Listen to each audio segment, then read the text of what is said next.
Hey guys, welcome to my channel. I hope you're all doing very well. So I just watched Enola Holmes on Netflix. Let's talk about it.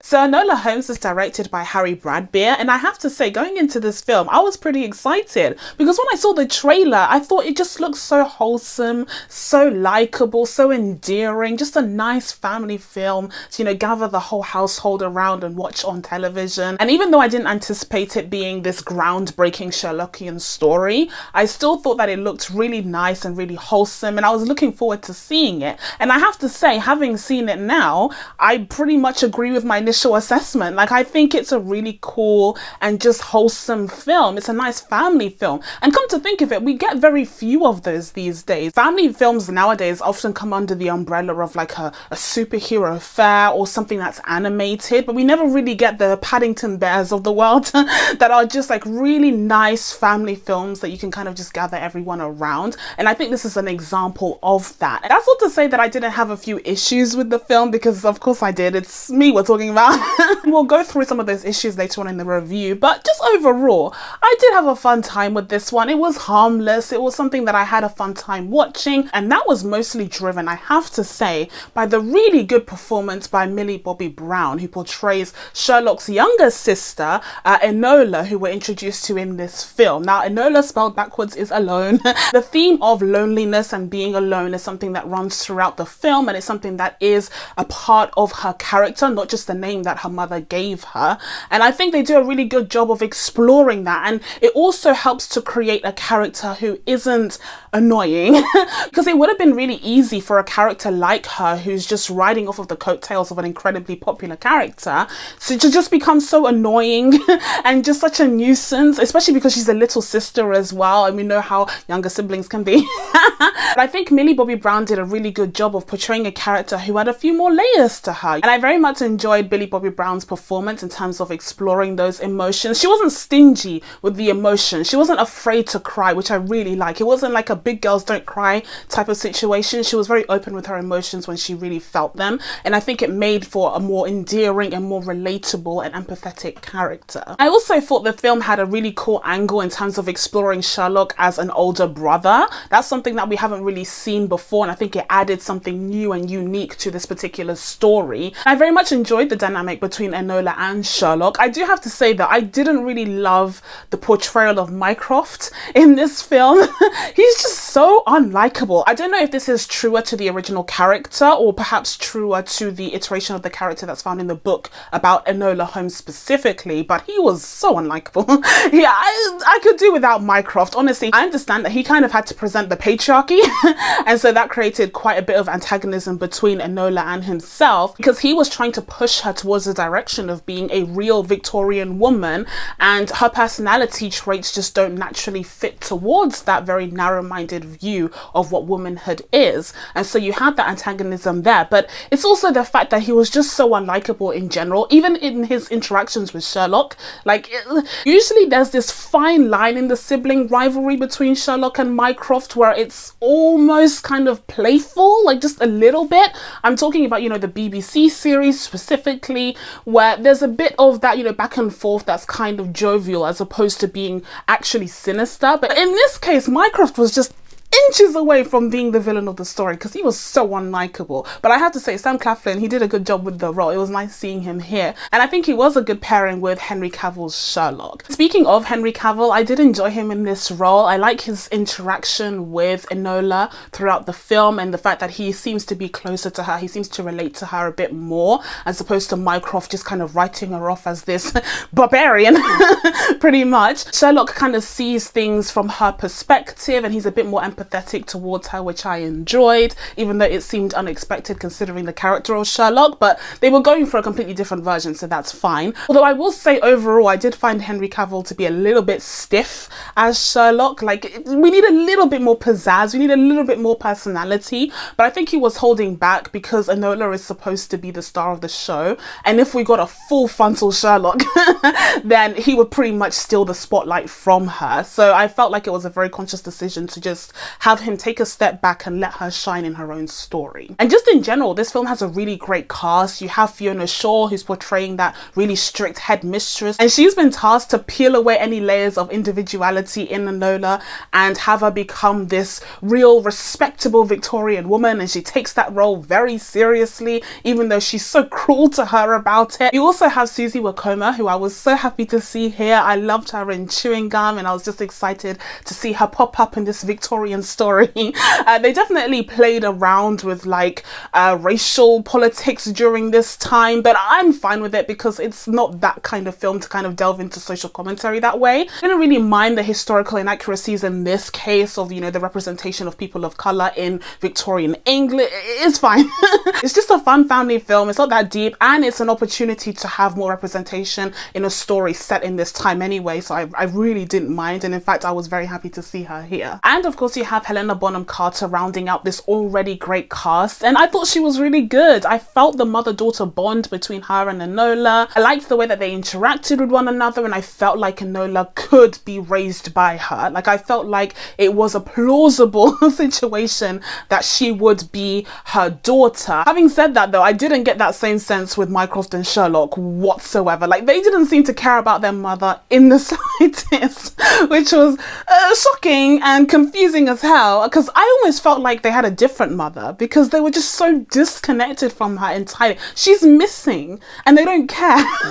They're like, oh, she's back at it again with her schemes. I just kind of raised an eyebrow at how blasé they were about the whole situation overall.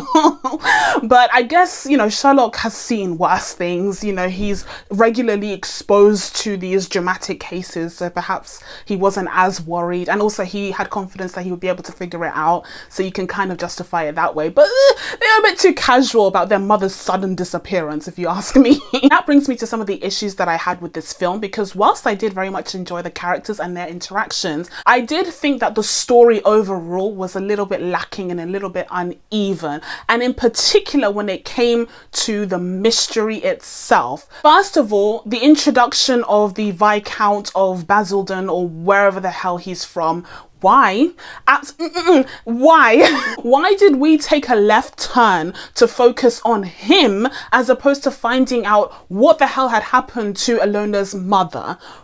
I don't care about him. I literally did not care about him in the slightest. Every single time he was on screen, I was like, why aren't we focusing our attention on where her mother is, what she's up to, what she's planning to do? Because I immediately deduced that she was a suffragette, like 100%. It made sense for the time. It made sense for the kind of feminist themes in this film. 100%, I got that. But the whole plan, like, I thought it was a Guy Fawkes situation as well, where she was going to try and blow up Parliament to try and get the women's vote. But we never really got a chance to explore what her mother was up to, because instead we were directed towards this love story. And not to mention, he has an assassin after him. Listen, this film does a good job of making us like the character of Enola. And at this point, you kind of feel like she's an adoptive sister of sorts, and you kind of care about her and you want her to do well. And so when she's introduced to this boy who's followed by an assassin, you're like, no, girl, get out, sis.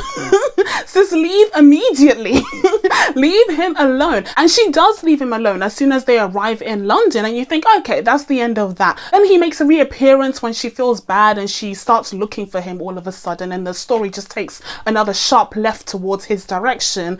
And I thought that was unfortunate because I just didn't care about him in the slightest, and I thought it kind of took away from the main mystery of her mother. Even though the two storylines were tied together in terms of exploring the disenfranchisement of some people in society, I still didn't feel like we had to follow on his mystery, his journey, in order to achieve that overall story arc. Like, we could have just left him in the sidelines. Also, another issue that I took with this whole character is that he's a member of the aristocracy, and the whole message of this film is about empowering people who don't have power and giving people the right to vote regardless of what their background is, much to Mycroft's chagrin.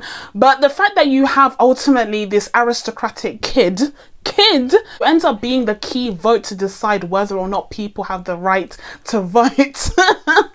It's kind of mixed messaging there, because at the end of the day, he pretty much saves the day by voting for the bill. But really all that does is reinforces the idea that the aristocracy are in charge and they're the ones making the calls here. And the fact that he's not even knowledgeable about all of this, the fact that he's basically just voting the way that his father would have if he was still in the House of Lords, and he's more interested in plants and flowers.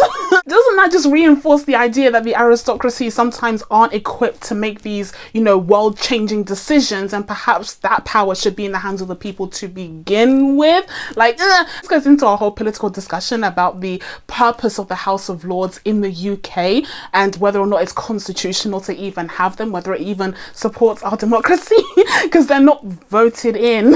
They're an undemocratic institution. But I digress. They could have turned this around if it was the case where his mother was the one who had taken interest in politics, and she was really devoted to making sure that everyone was enfranchised, everyone had the right to vote, and everyone had power and say in how their country was run. In that case, you could have been presented with a character who kind of embodies the whole idea of, well, this is a person who is active in the political space and does actually care about the direction that the country is going in, but it just so happens that her husband's title is heredited by her son, who knows nothing, and she is powerless in that decision making. So that would have been interesting to see, but instead all we got was a reinforcement of not only the patriarchy but the aristocracy as well. And finally, as a small nitpicky point, I will say that I did find it a bit bizarre, a bit strange how everyone was kind of fangirling over Sherlock, because to me he seems younger.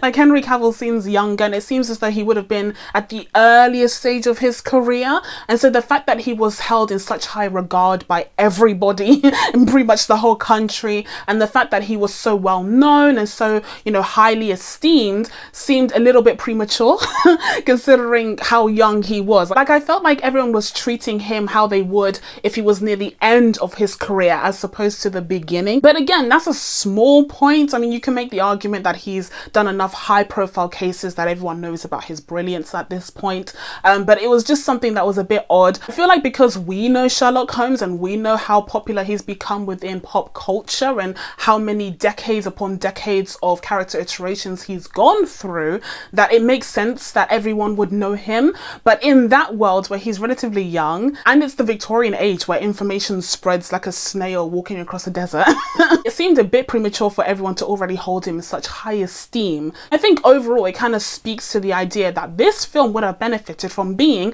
a limited series, which is what I thought it was initially. Actually, when I watched the trailer, I thought this would be a great limited series, you know, just a short 6 episodes to dive into each of these characters with a little bit more detail. I'm so curious about Susie Wakoma's character. I would have loved to see more from her. I definitely think they would have benefited more from a few episodes in a limited series as opposed to this 2-hour film where they kind of had to rush through the character development of all of the other characters apart from Enola. And another aspect of this film that actually would have been improved had it been a series is the mystery itself. I felt like the mystery was a little bit weak. The mysteries themselves didn't really feel like a puzzle that we could kind of put together with her. We were given small amounts of information throughout the film that were conveniently embedded within flashbacks with Helena Bonham Carter saying something that seemed irrelevant but became very relevant in that situation. And then in the end, she just kind of solved the whole case, and we weren't really privy to that thought process,